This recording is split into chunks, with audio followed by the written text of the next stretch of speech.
Hello, everyone, and welcome to the World Series of Board Gaming, teaching you how to win Acquire. That's right. This is the WSBG's How to Win series, where we give you a few tips. We give you a few tips if you happen to draw Acquire in your semi-final game, or just happen to want to refresh your knowledge. Well, you've come to the right place. This is how to up-level your gaming strategy permanently. And so every week we are highlighting a specific game that is taking place in the WSBG 2024 tournament. And this week it is, of course, Acquire. Acquire that is still sitting at number 331 on Board Game Geek. Sid Sackson's classic from 1963, now revamped by a beautiful design by Renegade Game Studios. Well, if you haven't played it, you really owe it to yourself to try a game. It is phenomenal how well this game has held up over the years and how it can be beside a lot of modern board games in terms of strategy and stock market manipulation.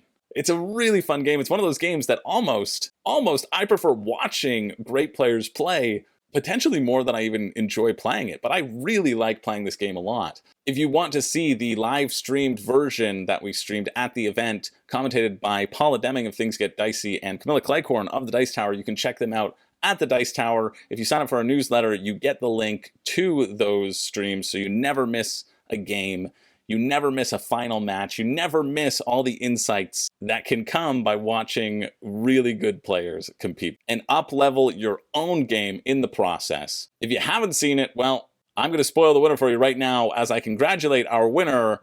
Avert your eyes for 5 seconds. Alex Shu, congratulations, Alec, on being the Acquire champion. It was such a fun game to watch, coming in with a winning score of $56,200. And hey, if you think that's a piddly amount, if you are a hotshot Acquire player who thinks they can do better, well, lucky for you, tickets are open for WSBG 2024, happening again at Bally's Casino next September and until December 31st. Well, we got a special deal coming to you right now.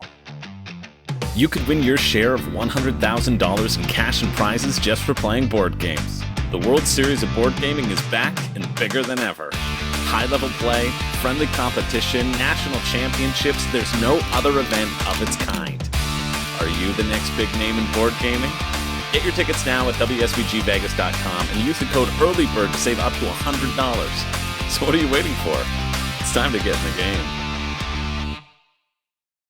So seriously, if you are interested in competing, if you're enjoying this How to Win series, if you feel like the thrill of competition is pulsing through your veins, well, get your tickets now. You can save $100 off your stay and play with that code EARLYBIRD, and you can get yourself a ticket that's actually cheaper.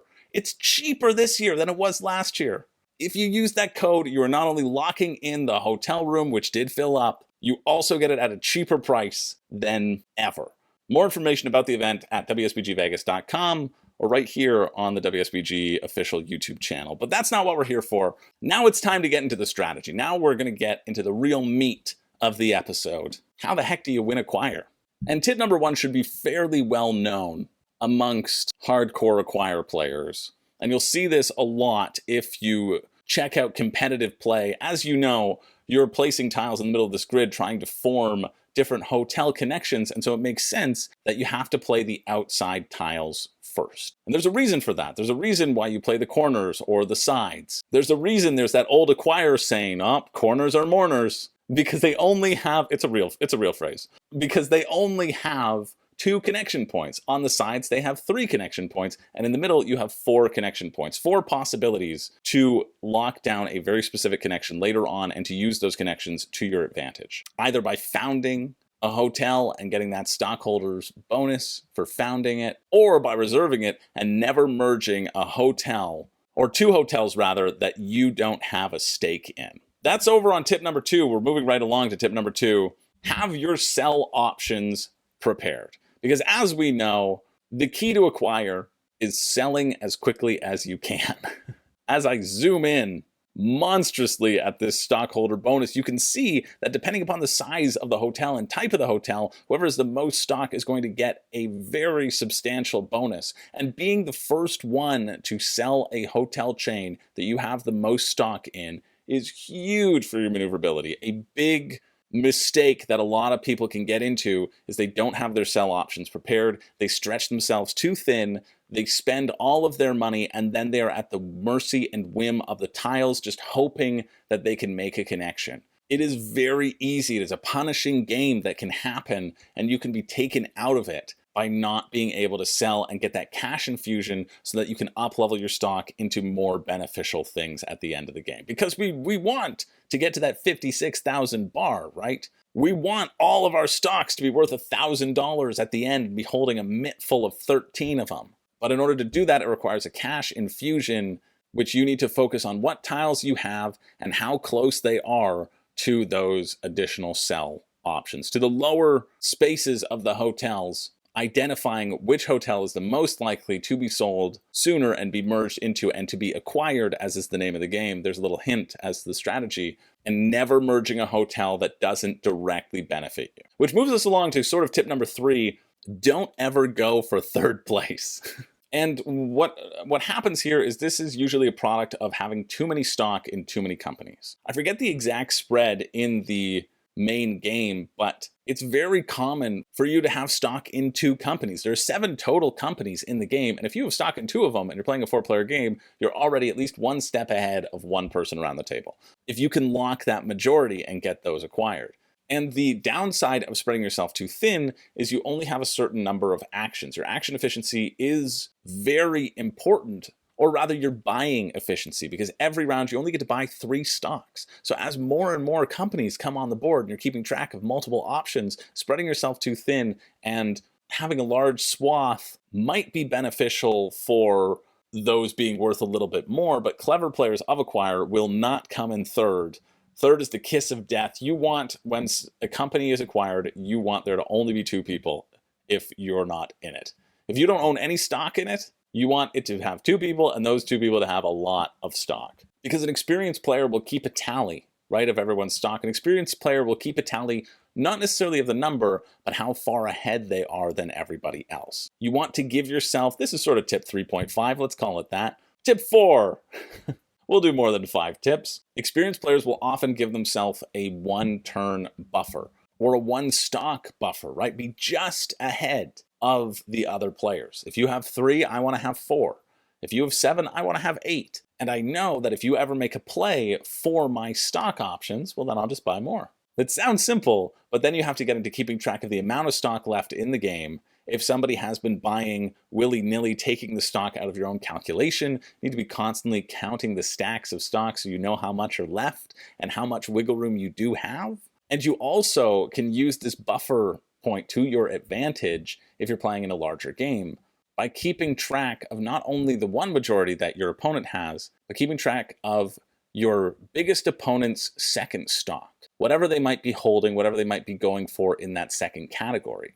And if you see someone across the table going for the Saxon company and you've got American and you know your opponent has both, that's the time when you can put the pressure on them. That's when you make them choose between the 2 of you and expose them to being taken down a peg. Now, tip number 5 is talking about when to keep stock in a merged company.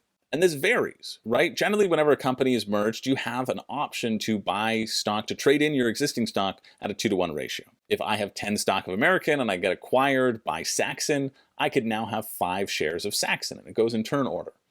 But knowing when to keep your merged stock is of equal importance, especially if the board is getting a little bit cramped, a little easier for things to be acquired by other things. You may not want to take that payout. You may not want to trade in, especially if you're not really in competition for those specific stocks. You could hold on to all of your stocks, assuming you had the majority, and save them so on your next turn, again, banking on this tile draw, if you happen to have back-to-back tiles that could create and merge a new hotel chain, it actually makes sense sometimes to hold on to your stock, make sure you can double dip on that majority shareholders bonus, maybe take the majority shareholders bonus away from someone else who had it this time because they're trading their stock in. It's not always beneficial to sell everything everywhere all at once. And finally, as we scroll through the different corporations in this new edition, I'm going to give you a tip to think about when you hit the end game of Acquire. And this is something you want to start thinking about as soon as a company is safe. As soon as it is over 10 tiles in size, it can no longer be acquired. As we can see here in this example, Continental, the light blue, is 10 spaces in size. 1, 2, 3, 4, 5, 6, 7, 8, 9, 10. So as soon as another tile is played, Continental becomes untouchable. Continental becomes impossible to merge. And there are quite a few tiles, especially with it being in the middle of the board, that could contribute to that. It is the most likely hotel to never be acquired, to be completely safe in this game. As soon as you see this developing, this is when you want to pivot that strategy. You want to rush for your stocks to be acquired by Continental. You want to push it all in that direction. You want to load up on Continental while it is cheap, or load up upon the surrounding tiles that you can connect into it, making it safe, and drain the deck of Continental stocks. These will be super valuable at the end of the game, especially if the game ends quickly. Now, in this case, you might hold on to that stock like we talked about, because there are a few choice tiles over here. If you have 11F or 12E or 12G, or even the corners, well, you wouldn't be a mourner. Again, a real acquire phrase, I swear.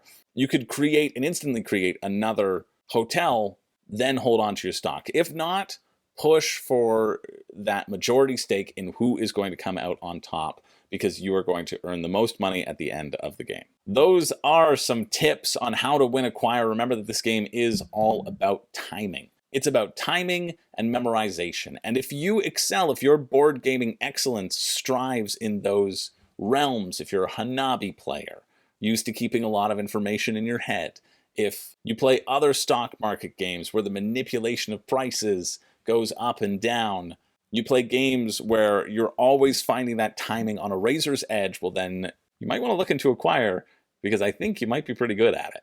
Anyway, thank you so much for watching. We'll be back next week for our Brass Birmingham week. You're not going to want to miss that. Again, don't forget to get your tickets at WSBGvegas.com for 2024. Seriously, I want everybody who attends the event to get it right now.